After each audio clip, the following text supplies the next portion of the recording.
Do you struggle with follow-through, procrastination, completing mundane tasks, productivity in general? I do. Yep. The girl who helps others who struggle with all the ADHD things struggles with those things herself on a daily basis.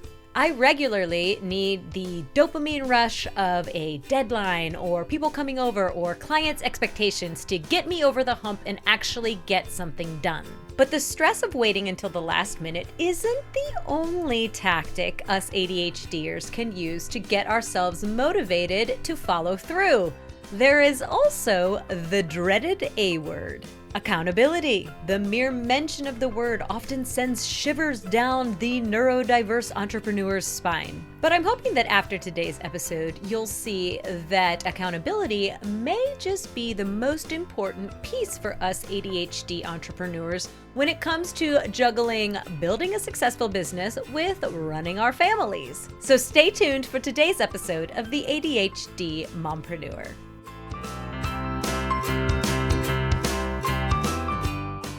When people ask me how to know if they are ready to start working with an ADHD coach, I say that it depends on where they are in what I call the 3 phases of embracing ADHD. The first step is awareness. Becoming aware of what ADHD is and how it shows up in your life. Developing an awareness on how ADHD impacts your schedule and your relationships. You need to be super clear on what is currently happening so that you can make adjustments. Which brings us to the second phase of embracing ADHD, which is acceptance. Acceptance means that you accept and realize that you are running on a different operating system than about 93% of the rest of the world. What works for them is often not going to work for us. The sooner we can develop awareness around what ADHD looks like in our life and accept our neurodiverse brains,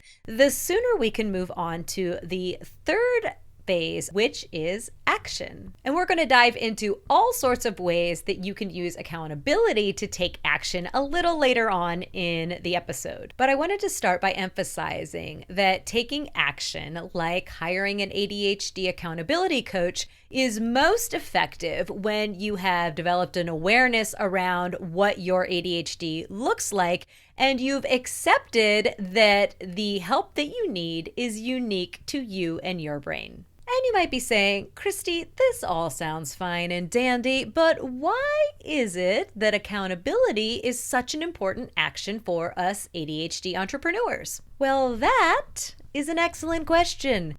And before we dive into the types of accountability that you can use, let's talk a little bit about why accountability is important for those of us with ADHD. So it turns out that getting stuff done is more than the step of getting stuff done.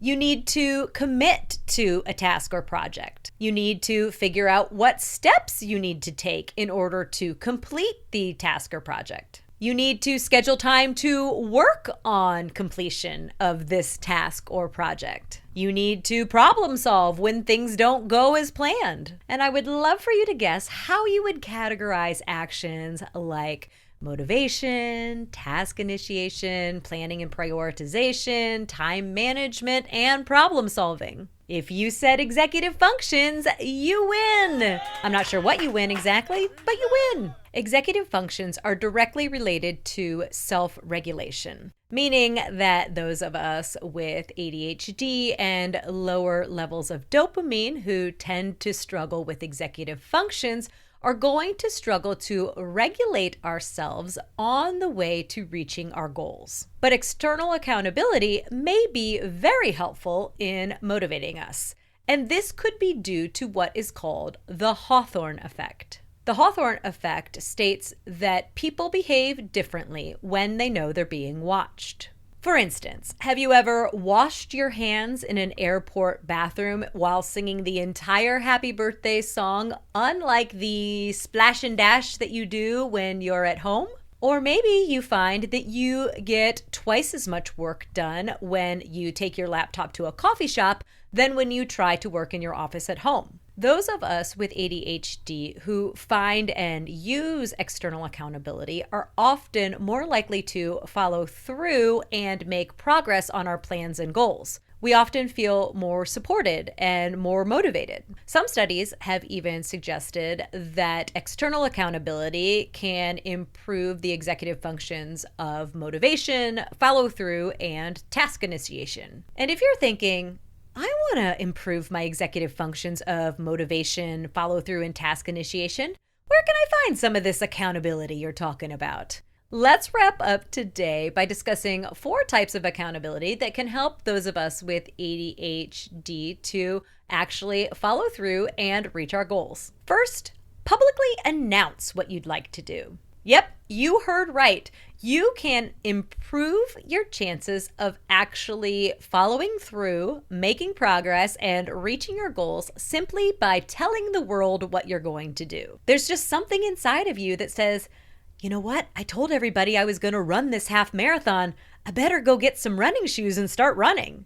Now I realize that many of us with ADHD, myself included, may need a little bit more support when it comes to external accountability. And for those people, might I suggest my second accountability option, which is to find an accountability partner. Your chances of success improve greatly when you have to update your progress on a regular basis to your accountability buddy. And chances are you already have somebody in your life that could act as an accountability partner. It could be your spouse, a friend, an extended family member, a classmate, a coworker. What you need for a successful accountability partnership is someone who can check in on you on a regular basis, who will cheer on your success and your progress, and who may even push you a little bit when you need it. One more thing about accountability partnerships before we move on, and this kind of relates to the idea of pushing you. Make sure that you're okay with the person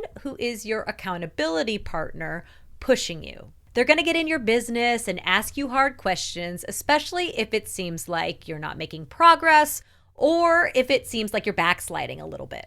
If you're worried that you'll ruin a friendship or need marriage counseling afterwards, look elsewhere for your accountability. There are other options that may be a better choice.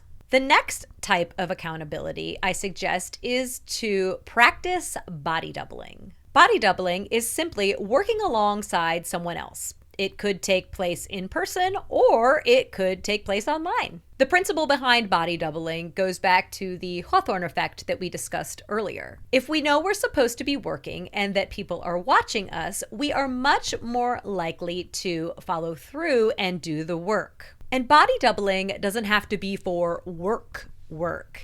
I have clients who use body doubling apps to help them clean their house or do their laundry or write their grocery list. And there are all kinds of apps and websites out there that can schedule body doubling sessions for you. I personally don't have any favorites, but I will link to a great recent article that I found that lists 7 different apps and websites for body doubling, and you can find that link in the show description. And my final type of accountability is to hire a coach, which is probably where your mind went when I first mentioned accountability, right? A coach's goal is to get you to your goal, plain and simple. And typically, your coach is not somebody that you have a personal relationship with, so there won't be any awkward dinner dates or somebody sleeping on the couch because your session got a little heated and things got a little personal. Coaches come in all types with all sorts of expertise. A personal trainer is a coach for your exercise. A tutor is a coach for your studies. There are coaches who specialize in helping you reach your goals for your career, your lifestyle, your money, your mindset, or like me, for moms with ADHD who are trying to juggle building a business and having a family. If you want to learn more about what I do as an ADHD coach, you can watch this video right here or find a link to it in the show description below. I would love to know what type of accountability works best for you. Or if you haven't tried accountability before, are there any of the 4 types that I gave you today that you are going to try in the near future? Drop me a comment below, or you can leave me a voicemail message at the link in the show description. And if you feel like you're ready to take the leap into ADHD accountability coaching, you can book a free, no obligation, 15-minute clarity call with me to discuss your goals and how I could support you. You can book your call by visiting bit.ly/TAM Clarity Call. I'll be back next week to discuss something else those of us with ADHD often struggle with when it comes to getting stuff done: motivation. So make sure that you've hit that follow or subscribe button so you don't miss any of the upcoming episodes of the ADHD Mompreneur. If you're a business owning mom with ADHD, you're going to need to grab my free customizable essential checklists for ADHD mompreneurs by visiting bit.ly/checklists for ADHD mompreneurs, or by following the link in the episode description. Do it now before you forget. Until next time,